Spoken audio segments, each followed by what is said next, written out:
Hello, I'm Eric Smythe of Cloudwalker Tea, and today I'm going to be making Pu Erh. Pu Erh is a naturally aged variety of tea from Yunnan province in China. There are actually two types of Pu Erh. One is the cooked variety called shou, and the other more traditional variety is sheng, which is naturally aged. It's a tea that's generally steamed and pressed into cakes and then let to sit for multiples of 10 years. Usually it takes traditionally, they'd say 20 years to 25 years for a Pu Erh to fully mature. Today we're going to be drinking a 30-year naturally aged Pu Erh tea, which is a special treat. The first step is to prepare our water, and Pu Erh likes water that's about 100 degrees Celsius. And it's very important when you're preparing your water to bring a water to a full boil, but not to go over that. Generally, if you have a whistling kettle, if your water has come to a full rolling boil, then this is too much. If you think of it in terms of a bubble, that boiling our water is like a bubble, and we're trying to blow it up to the point of greatest expansion without it popping. And the rolling boil is really when the bubble's popped, and it won't really yield the ideal result in our tea soup. So, having prepared our water, we're going to rinse and warm our vessel, starting with our teapot. A teapot like this is what's called purple sand from Yixing in China. And Yixing teapots are considered to be the best for making tea. And particularly if you're going to be making something like a living Pu Erh, I highly recommend getting your hands on some purple sand.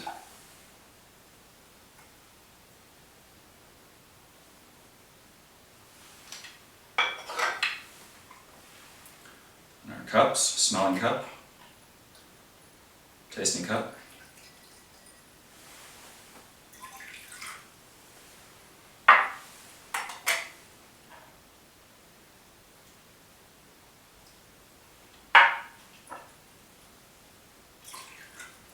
And after we've thoroughly rinsed everything, we're going to add our tea.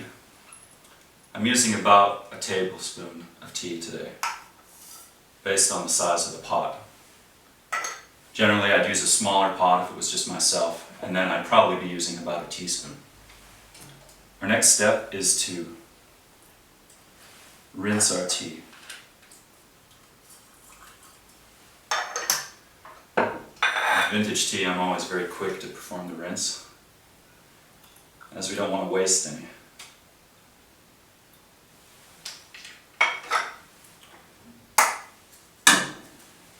And the rinse can be used to help to raise your teapot. Pouring it over the teapot will help to improve the patina, and over time the pot will develop a nice shiny luster.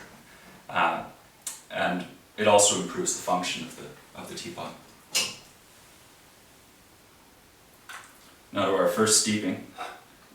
First steeping will be between 20 and 30 seconds.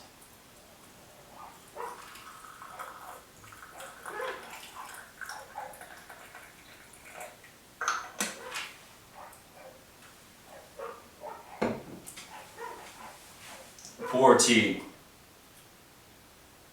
is a rather complex variety, and there are a lot of different types of tea within Pu Erh, and you have to pay attention to leaf size, age.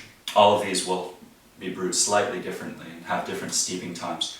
Shou tea or brand new sheng tea will also be a little bit different.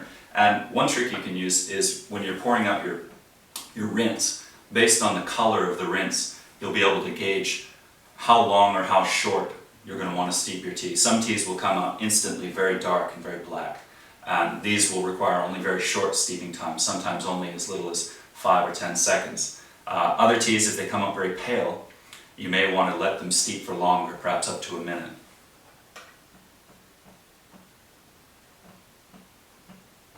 Generally, I wouldn't be talking during this part, but I have to keep the video moving.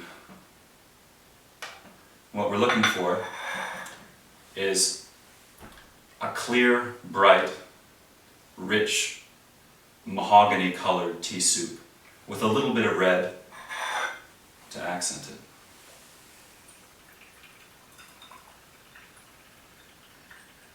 With oolong, we generally pour a lot higher. Pu Erh, you want to pour fairly low. We don't want to aerate it as much like we would in oolong.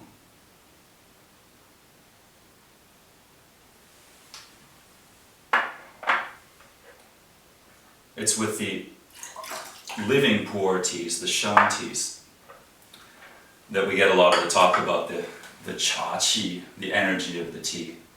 And for people who want to experience the energy of tea, Pu Erh tea for example, then I highly recommend finding some sheng Pu Erh.